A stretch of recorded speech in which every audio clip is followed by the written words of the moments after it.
Warahmatullahi wabarakatuh. Perkenalkan, saya Roni Arianti dengan NIM S1R023125 dari kelas 5E. Di sini saya akan menjelaskan mengenai web pembuatan dari tugas proyek saya. Nah, di sini saya akan menjelaskan yang pertama yaitu bagaimana menggunakan menu, source kode pembuatan menu, dan source kode link hubungan menu dengan konten yang ditampilkan. Yang pertama yaitu cara menggunakan menu di tampilan web. Nah, pada web ini menu utamanya ada di bagian sidebar kiri, di mana menu ini dibuat dari elemen HTML dengan tag details dan summary agar bisa diklik buka tutup. Nah, seperti ini. Nah, ketika pengguna membuka web, misalkan web saya ini yaitu UTS PHP, maka tampilan sidebar berisi menu, dashboard, dan statistik, di mana keduanya ini mempunyai submenu yaitu dashboard yang mempunyai submenu data barang dan transaksi, lalu statistik yaitu grafik dan saran atau kritikan. Nah, jika user klik misal contohnya dashboard terus ke transaksi, maka browser membuka parameter di sini yaitu M sama dengan dashboard dan S sama dengan stats. Nah, ini itu parameter yang dikirim via ke URL. Bagaimana kode pembuatan menunya? Yaitu di sini saya membuat folder dengan nama My Menu dengan filenya menu saya PHP. Nah, pada bagian pertama ini yaitu div class brand, di mana bagian ini biasanya untuk menampilkan logo atau nama aplikasi di sidebar. Bisa saja di sini contohnya saya itu My App. Lalu di sini ada yang namanya untuk grup dashboard dan grup produk. Nah, saya akan menjelaskan pertama yaitu grup dashboard. Nah, di sini yaitu kalau variabel M bernilai dashboard, maka tambahkan atribut open pada tag details. Nah, kalau tidak jangan tambahkan apa-apa. Nah, di sini itu tag summary adalah judul grup menu yang bisa diklik untuk membuka atau menutup submenu di bawahnya. Seperti ini. Seperti ini. Lalu full class ini yaitu untuk membuat daftar link menu di dalam grup dashboardnya, di mana di sini yaitu class link seterusnya ini yaitu di mana untuk buat link menuju halaman dashboard ke home. Jika halaman sedang dibuka adalah dashboard dan home, maka beri kelas aktif supaya tampil berbeda supaya warna menunya itu aktif. Nah, sama seperti halnya dengan transaksi maupun products di bawah ini. Di mana untuk grup products ini sama saja konsepnya dengan dashboard, akan tetapi jika string M-nya itu jika variabel M-nya itu bernilai products, maka tag details itu terbuka otomatis. Seperti ini. Nah, ini yang saya maksud itu link tadi itu menuju ke halaman dashboard ke home-nya. Nih. Seperti itu. Ini untuk ke halaman dashboard ke stats-nya. Jadi semua kode ini adalah bagian source kode pembuatan menu yang ada di file My Menu saya PHP. Nah, di mana fungsinya itu untuk membuat sidebar navigasi yang terhubung ke konten utama berdasarkan parameter M dan S-nya. Selanjutnya, saya akan menjelaskan mengenai link dan hubungan menu dengan konten yang ditampilkan. Nah, bagian yang membuat menu atau sumber link itu, di mana menu sebenarnya itu tidak langsung ditulis di file utama. Nah, file utama saya ini yaitu uts.php. Tapi diambil dari file lain menggunakan perintah ini. Perintah php include dir my menu saya PHP. Jadi isi menu itu tersimpan di file bernama menu saya PHP. di mana contoh filenya yaitu ada di bagian baris ke-11 dan 12. Mohon maaf, 11 dan 13. Nah, di sini perintah bagian ini itu berfungsi untuk membuat link menu yang mengarahkan ke halaman berbeda. Nah, ketika pengguna mengklik salah satu menu,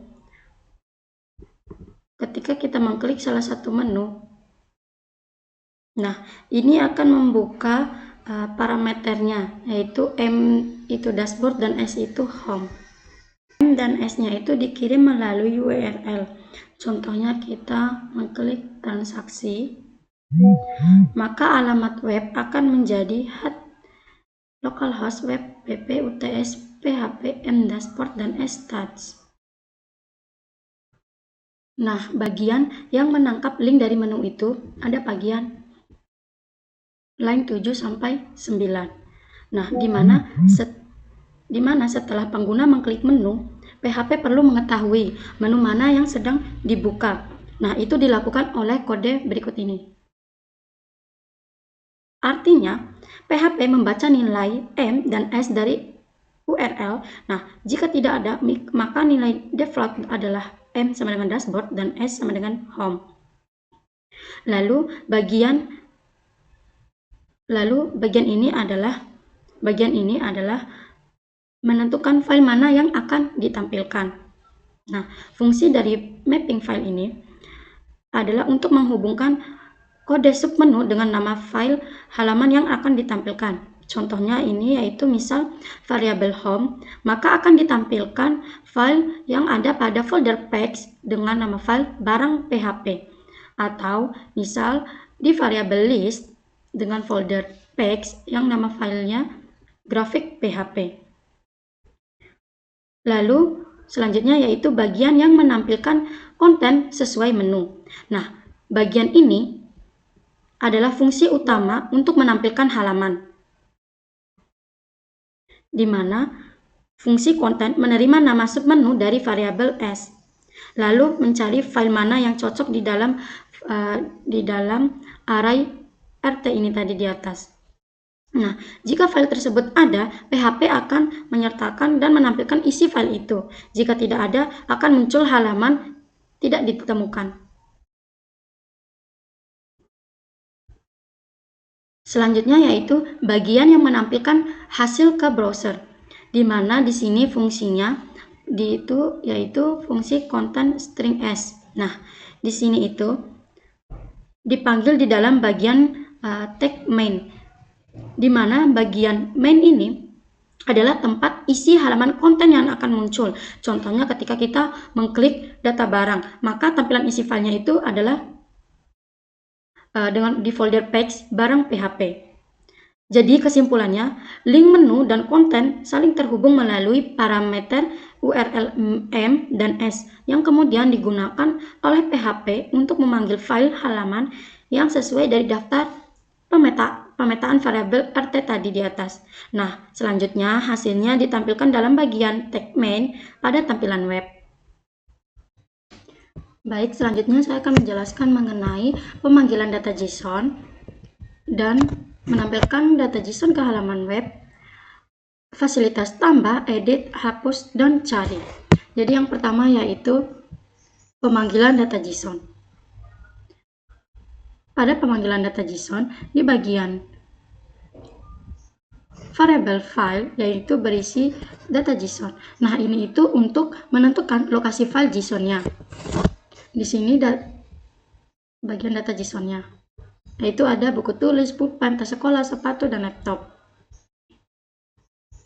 Lalu untuk file access ini mengecek apakah file data JSON itu sudah ada. Nah, jika belum ada, maka PHP membuat file baru berisi data awal, di mana data awalnya seperti tampilan di layar. Lalu file put contents plus JSON ini, bagian ini untuk menulis data awal file ke JSON.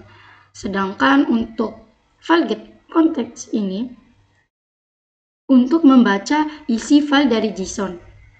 di mana bagian ini untuk mengubah isi file JSON. Jadi, kode inilah yang memanggil atau membaca data dari file JSON agar bisa digunakan di program.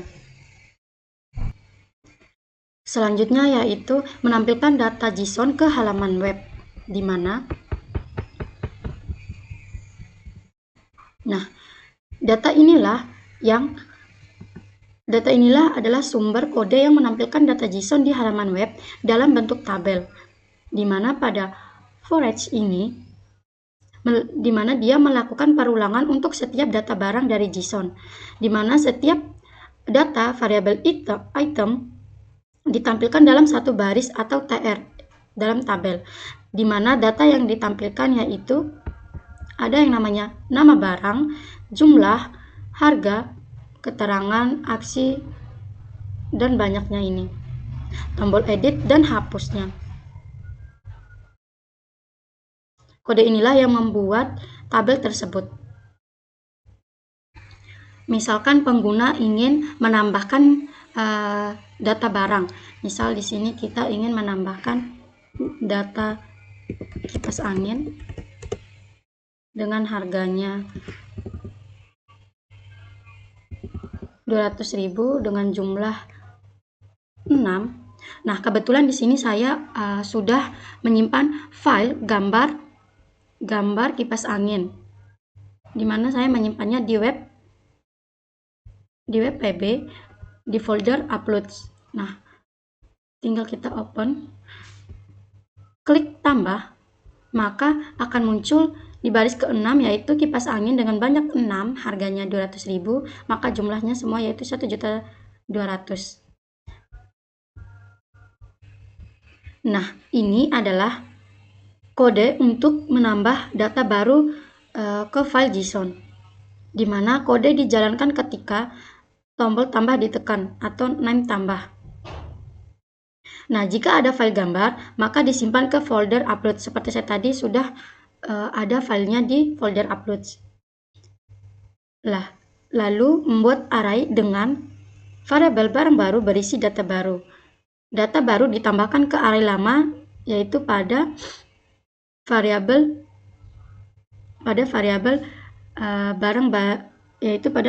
barang list. Maka file JSON ditulis ulang dengan file put contents. Misalkan saya ingin menambah meja dengan harga 300.000, jumlahnya 1. Lalu saya mengklik tambah. Karena saya belum menyimpan gambar meja di dalam folder uploads, maka di sini tidak muncul gambarnya. Selanjutnya di sini ada yang namanya fasilitas cari barang. Misalkan pengguna ingin mencari barang laptop dengan klik cari, maka di sini akan muncul hasil pencarian yaitu berupa laptop dengan 2 pieces, maka harganya 7.500.000. Yaitu di mana kodenya. Nah, ini merupakan kode cari barang. Begini. Nah, bagaimana jika pengguna ingin mengedit bagian daftar barangnya atau harganya? Misal kita di sini edit, maka kita mengedit misalkan jumlahnya hanya ada 5. Kita klik update, maka di sini akan berubah menjadi buku tulis dengan banyaknya 5. Bagian inilah. Nah, ini adalah kode untuk memperbarui atau edit data yang sudah ada di dalam file JSON, di mana ketika dijalankan saat tombol update ditekan atau name update, maka mengambil data baru dari form edit yang menentukan item yang diedit berdasarkan indeks, lalu mengganti data lama di variabel barang list index dengan data baru, dengan menulis ulang file JSON dengan data terbaru. Selanjutnya adalah ada fasilitas yang namanya hapus. Misalkan kita ingin menghapus data barang bagian buku tulis. Kita klik hapus, akan muncul pesan yakin hapus barang ini. Kita klik OK. Data barang buku tulis otomatis akan terhapus di bagian daftar barang. Bisa dilihat di tampilan layar, ini merupakan kode untuk menghapus data file dari JSON, di mana kode ini aktif saat URL memiliki parameter hapus sama dengan nomor, di mana indeks di sini menentukan posisi data yang akan dihapus, sedangkan unset di sini berfungsi untuk menghapus data dari array. Lalu array values menata ulang indeks array agar tidak lompat dan menyimpan ulang ke file JSON agar data benar-benar terhapus. Jadi kesimpulannya, di mana bagian file awal yaitu file get contents itu membaca isi file dari data JSON, dan sedangkan untuk bagian forage atau bagian HTML ini itu untuk menampilkan daftar barang di tabel. Sedangkan untuk bagian fasilitas tambah, edit, dan hapus data JSON itu yaitu if, insert, variable post, tambah. Baik, di sini saya akan melanjutkan menjelaskan mengenai sistem transaksinya. Jadi di sini sistem transaksi ada pada menu dashboard. Nah, di sini ada yang namanya untuk mengatur atau memilih tanggalnya. Di sini sudah otomatis sesuai tanggal sekarang yaitu 11.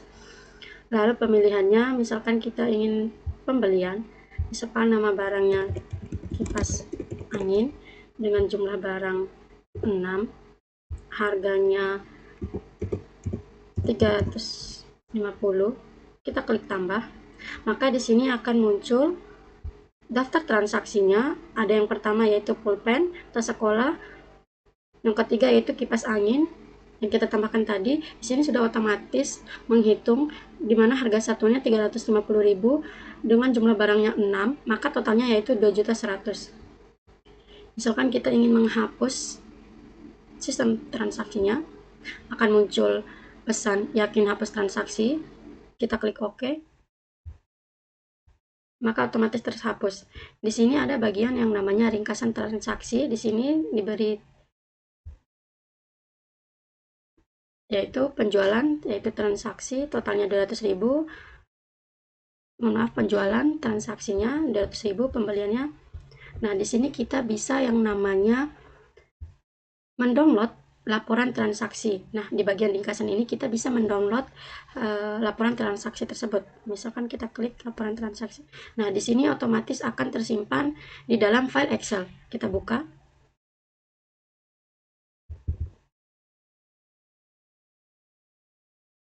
Nah, di sini muncul laporannya yaitu jenisnya pembelian seperti tampilan pada layar. Ini merupakan tampilan kode untuk sistem transaksi, di mana pada bagian ini, jadi di sini itu kita memastikan data transaksi itu tersimpan aman di file JSON. Lalu selanjutnya ada fitur tambah transaksi. Nah, di sini itu artinya kita mengambil semua nilai dari formnya itu yaitu tanggal, jenis, keterangan, jumlah, dan harga. Nah, kalau itu kosong, kita akan pakai nilai default atau misal tanggal hari ini. Lalu, hitung total otomatis dengan jumlah dikali barang. Nah, untuk bagian tombol hapus transaksi, di mana pada tombol ini, kalau tombol hapus ditekan, maka akan mengambil ID dari data pos. Nah, misal gunakan array filter untuk menghapus data yang ID-nya sama, sedangkan array values di sini itu untuk merapikan ulang indeks array. Lalu ini adalah bagian untuk mengekspor ringkasan transaksinya, yang dimana filenya akan menjadi Excel. Nah, di sini itu proses membuat ringkasan jumlah dan total transaksi per jenis, penjualan atau pembelian dari transaksi tersebut. Lalu ini merupakan bagian HTML atau tampilan halaman. Bisa teman-teman lihat pada layar. Nah, untuk tombol tambah transaksi sendiri ini, saat kita tekan, from dikirim ke server dan memicu blok if, akan memicu blok if insert variable post tambah. Begitu pula untuk tombol hapus. Pada bagian line 171 ini merupakan kode yang lumayan penting, cukup penting. Pada line 171 ini berperan penting di mana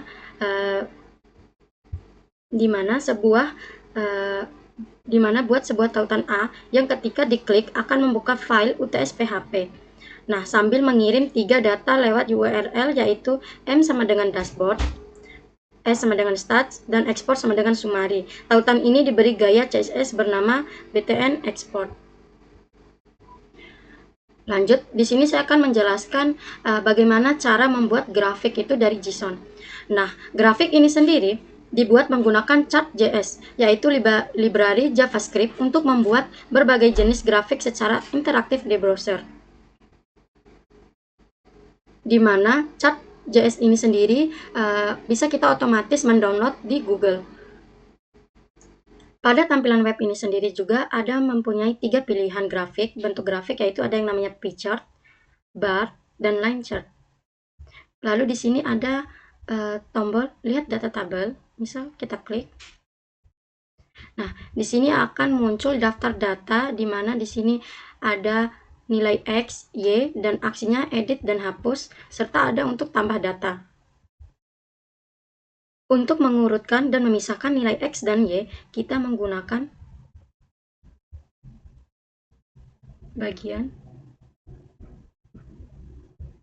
bagian user ini sendiri, yang dimana user ini yaitu mengurutkan data berdasarkan nilai X dari yang terkecil ke nilai terbesar.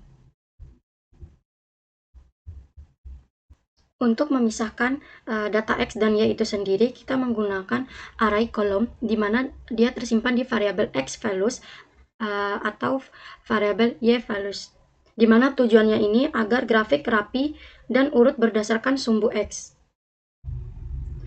Bagian canvas ID my chart ini itu sendiri yaitu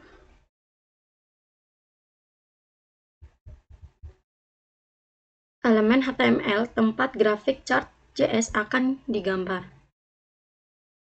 Seperti bisa dilihat di tampilan layar, ini merupakan bagian jasa script untuk membuat grafik dengan Chart.js, di mana di sini chart tag-nya itu berupa grafik awal yang berbentuk pie chart. Lalu di sini responsive true, di mana ukuran menyesuaikan layar. Ada judul grafik, legend position, yaitu posisi keterangan di bawah grafik, dan ada yang namanya tooltip, di mana di sini itu agar menampilkan nilai dan presentasi ketika kursor diarahkan ke data. Misal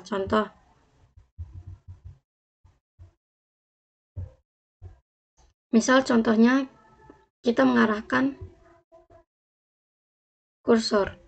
Nah, ini fungsi tooltip agar kursornya terlihat pada grafik. Di sini warna background colornya ada 6, di mana untuk agar pengguna itu bisa membedakan.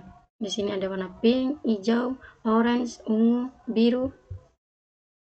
Lanjut, saya akan ke bagian grafiknya. Kita akan lihat data tabel.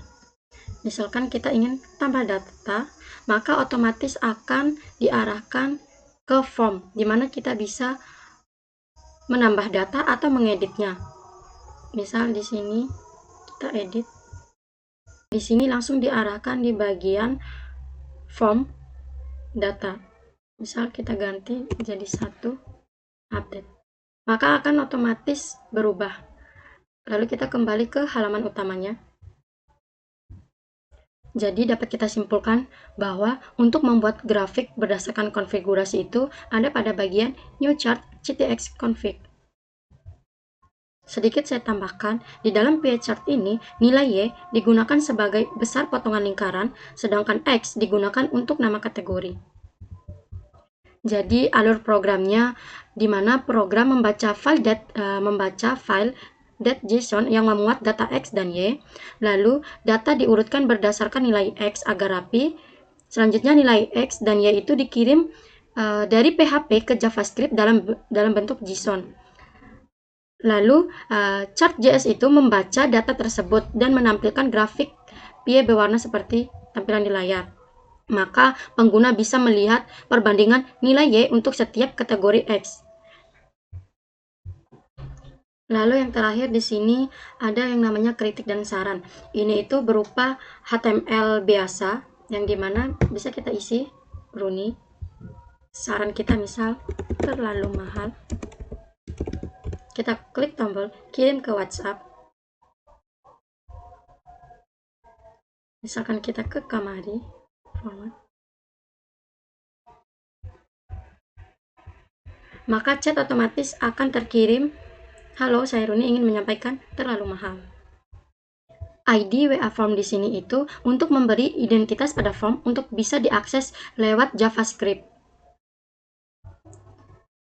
Nah, tombol kirim ke WhatsApp ini akan memanggil fungsi JavaScript kirim WA saat diklik.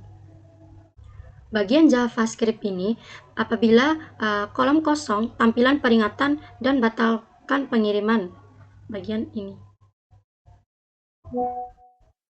Selanjutnya bagian ini merupakan untuk membuat link ke WhatsApp API dengan pesan yang sudah dikodekan. Yang terakhir yaitu bagian line 115 ini untuk membuka link WhatsApp di tab baru. Mungkin itu saja yang bisa saya sampaikan. Wassalamualaikum warahmatullahi wabarakatuh.